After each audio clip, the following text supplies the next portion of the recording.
Praise the Lord. இந்த April மாதத்தில் 13ஆம் தேதி ஆகிய இந்த சனிக்கிழமையின் காலை வேளையில் தேவ சமூகத்தில் வந்திருக்கிற ஒவ்வொருவரையும் கர்த்தர் தாமே ஆசீர்வதிப்பாராக.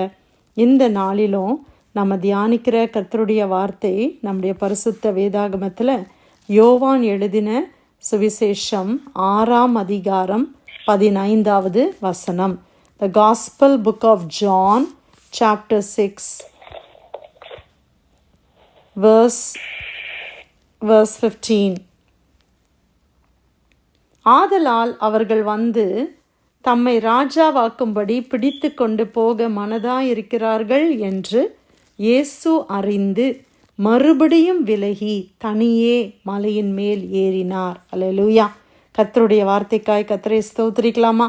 இந்த வசனத்தை நான் மறுபடியும் வாசிக்கிறேன். ஆதலால் அவர்கள் வந்து தம்மை ராஜாவாக்கும்படி பிடித்து கொண்டு போக மனதாயிருக்கிறார்கள் என்று இயேசு அறிந்து மறுபடியும் விலகி தனியே மலையின் மேல் ஏறினார். ஆமேன். கர்த்தருடைய வார்த்தைக்காய் கர்த்தரை ஸ்தோத்திரிக்கலாமா? இந்த சம்பவத்தில் ஆதலால் தேர்ஃபோர் அப்படின்னு இந்த வசனம் ஆரம்பிக்குது இல்லையா? இதுக்கு முந்தி என்ன நடந்துச்சு அப்படின்னு சொல்லி நம்ம பார்ப்பது ரொம்ப அவசியம். இந்த அதிகாரத்தில் நீங்கள் பார்த்தீங்கன்னா கர்த்தர் வந்து ஆண்டவராகிய இயேசு கிறிஸ்து அநேக அடையாளங்கள், அநேக அற்புதங்களை அவர் செய்கிறார். 2வது வசனம், அவர் வியாதிக்காரரிடத்தில் செய்த அற்புதங்களை திரளான ஜனங்கள் கண்டபடியால் அவருக்கு பின் சென்றார்கள். அப்போது வியாதியஸ்தர்கள் அநேகர் சுகமடைகிறார்கள். கண் தெரியாதவங்களுக்கு கண் திறக்கப்படுது. அநேக குஷ்டரோகிகள் சொஸ்தமாகறாங்க. எத்தனையோ விதவிதமான வியாதிகளில் இருக்கிற ஜனங்கள் இயேசுவினிடத்தில் வந்த பொழுது அவர்கள் சுகமாகிறார்கள். அப்போ இந்த வியாதியஸ்தர்களிடத்தில் செய்த அற்புதங்களை திரளான ஜனங்கள் கண்டபடியால் என்ன செய்தார்களாம்? அவர்கள் இயேசுவுக்கு பின் சென்றார்கள். அப்போ என்ன செய்தார்? இயேசு மலையின் மேல் ஏறி அங்கே தம்முடைய சீஷருடனே அவர் உட்கார்ந்து அவர்களுக்கு பிரசங்கம் பண்ணுகிறார். 5000 ஜனங்கள் அந்த இடத்துல இயேசுனுடைய பிரசங்கத்தை அவர்கள் கேட்கிறார்கள். 5ஆம் வசனம், இயேசு தம்முடைய கண்களை ஏறெடுத்து திரளான ஜனங்கள் தம்மிடத்தில் வருகிறதை கண்டு, அப்போது ஆண்டவர் பார்க்குறார் திரளான ஜனங்கள். அவங்களுக்கு சாப்பிட ஒன்றுமே இல்லையே அப்படின்னு ஆண்டவர் என்ன செய்கிறார்? சீஷர்கள்ட்ட கேட்குறார், உங்ககிட்ட என்ன இருக்குது? எங்கே போய் நீங்கள் வாங்கி கொடுக்க முடியும்? இவங்களுக்கு சாப்பாடு கொடுக்கணும். அப்பொழுது தான் ஒரு சிறிய பையன் அங்கே இருக்கிறான். 5 அப்பமும் 2 மீனும் அவனிடத்தில் இருக்கிறது என்பதை அவருக்கு தெரிவிக்கிறார்கள். உடனே இயேசுவினிடத்தில் அந்த 5 அப்பத்தையும் 2 மீனையும் கொண்டு வந்து ஆண்டவர்கிட்ட கொடுத்த உடனேயே கர்த்தர் என்ன செய்தாராம்? அந்த அப்பத்தை எடுத்து அவர் ஸ்தோத்திரம் பண்ணி சீஷர்களிடத்தில் கொடுத்தார். சீஷர்கள் பந்தி இருந்தவர்களுக்கு கொடுத்தார்கள். அப்படியே மீன்களையும் அவர் எடுத்து அவர்களுக்கு வேண்டிய மட்டும் கொடுத்தார். அவர்கள் திருப்தி அடைந்த பின்பு அந்த 5 அப்பம் 2 மீன் ஆண்டவர் பெருக பண்ணி 5000 பேர் அன்னைக்கு போஷிக்கப்பட்டாங்க. பிரியமானவர்களை, அவங்க திருப்தியாக சாப்பிட்டாங்க. ஏதோ 1-2ன்னு இல்லை, திருப்தியாக சாட்டிஸ்ஃபைடாக சாப்பிட்றாங்க. திருப்தி அடைந்த பின்பு அவர் தம்முடைய சீஷரை நோக்கி, ஒன்றும் சேதமாய் போகாதபடிக்கு மீதியான துணிக்கைகளை சேர்த்து வையுங்கள் என்றார். அவங்க திருப்தியாக சாப்பிட்டது மட்டும் இல்லை, ஆண்டவர் செய்த அற்புதத்தில் பாருங்கள், அநேக காரியங்களை கர்த்தர் சேர்த்து வைக்கும்படி, இன்னும் லெஃப்ட் ஓவர்ஸ், இன்னும் ரிமைனிங் அவங்களுக்கு இருக்குது, அதையெல்லாம் சேர்த்து வைக்க சொல்லுகிறார். அந்தபடியே அவர்கள் சேர்த்து வார்க்கோதுமை அப்பங்கள் 5 அவர்கள் சாப்பிட்டு மீதியான துணிக்கைகளினாலே 12 கூடைகளை நிரப்பினார்கள். 12 கூடை, 12 baskets நிறைய அவர்களுக்கு நிரம்பி இருந்தது.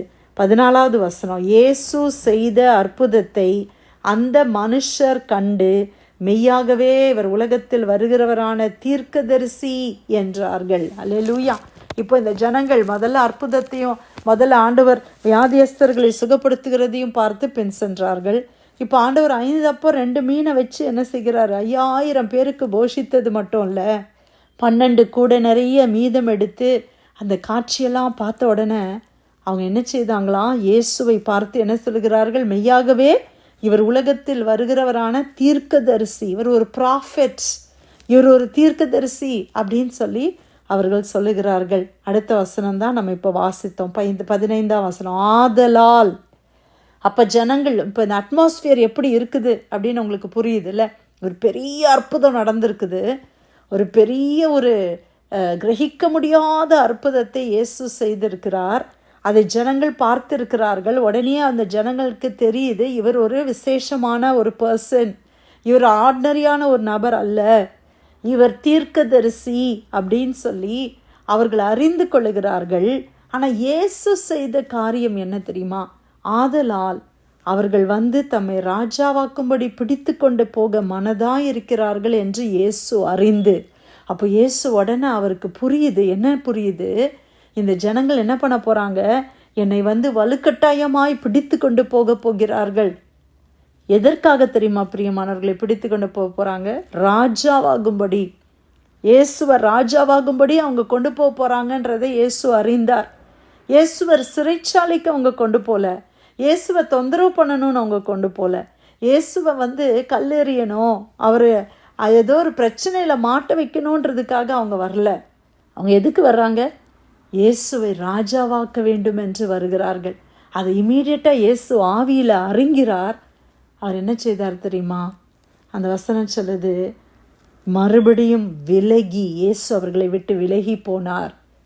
அவர்களிடத்தில் போய் என்னை ராஜாவாக்கும்படி நீங்கள் பிடிக்க வர்றீங்களா, சந்தோஷமாக அதை ஏற்றுக்கொள்ளலை. அவர் விலகி போனார். எங்கே விலகி போனார்? தனியே மலையின் மேல் ஏறினார். தனிமையில் அவர் போகிறார். ஏன் தெரியுமா? இயேசு இந்த உலகத்துக்கு ராஜாவாக இருக்கும்படி அவர் வரல. அவர் மட்டும் ராஜாவாகணும்னு நினச்சிருந்தாருன்னா அன்றைக்கே அவரை ராஜாவாக்கியிருப்பாங்க. அந்த அளவுக்கு ஆண்டவர் அற்புதங்களை செய்தார், அதிசயங்களை செய்தார், மனிதர்கள் செய்ய முடியாத காரியங்களை அவர் செய்தார். ஆனால் இயேசு எதற்காக இந்த பூமியில் வந்தார்? அவர் ராஜாதி ராஜா.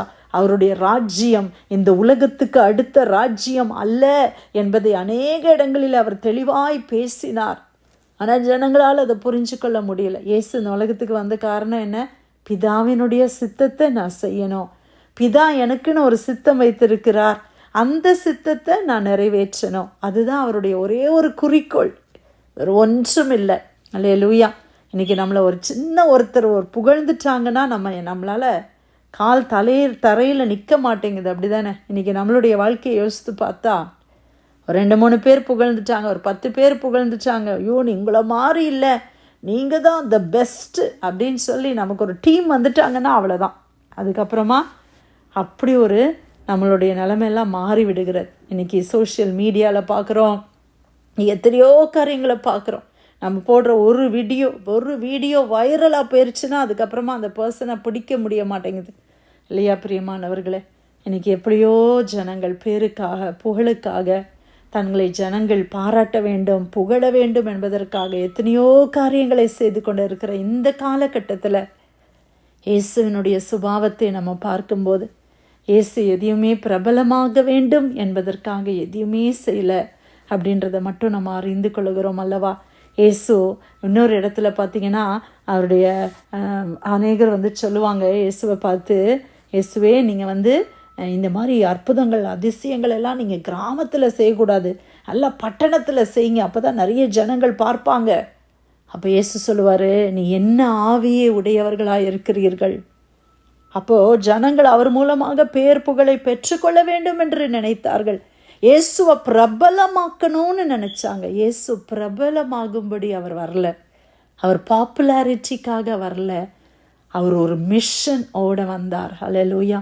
அவருக்கு ஒரு தரிசனம் இருந்தது, அவருக்கு ஒரு காரியம் இருந்தது. பிதாவின் சித்தத்தை நான் செய்ய வேண்டும். ஆண்டவர் அதிசயங்களை செய்தார், அற்புதமான காரியங்கள், மனுஷனால் யூகிக்க முடியாத, கிரகிக்க முடியாத காரியங்களை செய்வேன் அப்படின்னு ஆண்டவருடைய வார்த்தை இருக்குது. அதுதான் ஜீசஸ் பண்ணாங்க.